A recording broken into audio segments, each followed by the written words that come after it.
PRP means platelet rich plasma. In this procedure, usually this is done for rejuvenation.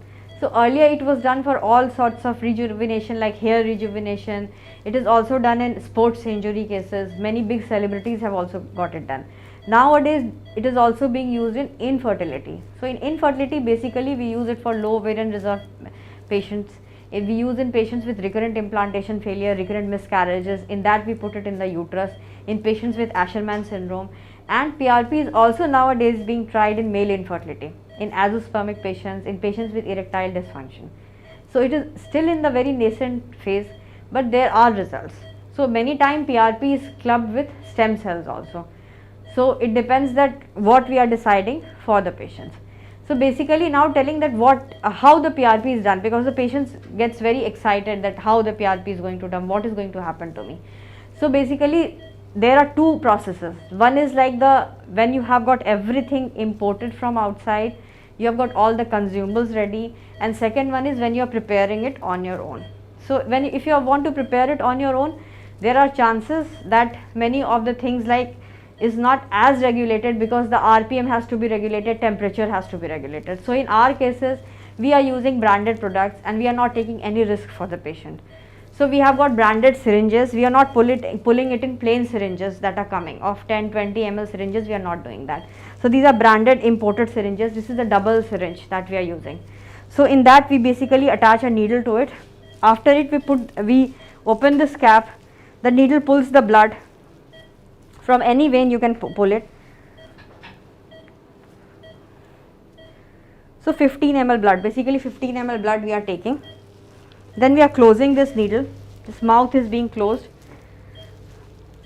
After closing it, we are very particular that these two edges are parallel to each other. And this is the machine we are using. This has been imported from outside.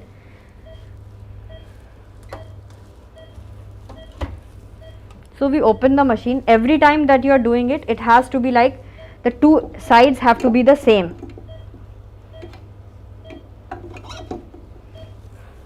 Because it is a centrifuge process, so you cannot put the other side has to be empty. If it is empty, that it will not rotate, it will not centrifuge properly. So now you close the machine,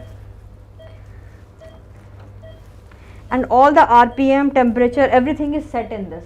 So this is one of the best machines that we are using for our patients for making PRP. This is for the infertile patients that we are using it.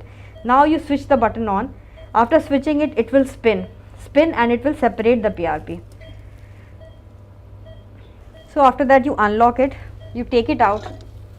The PRP is separated very nicely. Then you have to take it out very properly, otherwise you just mix everything. You have to press it in the same manner. See, this syringe this plunger has come out.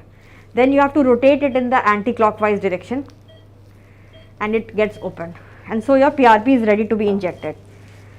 Now in the same way as we do the ovum pickup, the patient is under short general anesthesia. We have made everything sterile. After that we take it in the same way. Same needle is used, the same needle that we are using for ovum pickup, and we inject it from one of its edges. Just we put it and we inject it, and the PRP goes inside the ovaries. This is one of the ways. The second way is that we can do it laparoscopically. We put the laparoscope and through it we inject it in the ovaries directly. But the laparoscopic is very invasive, and many patients, they don't feel comfortable about the laparoscopic procedure.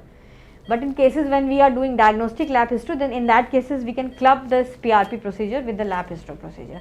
But usually we do it vaginally. It becomes a bit difficult because the ovaries are quite small in size, but still we are trying it vaginally only. Basically we do PRP in patients with low ovarian reserve.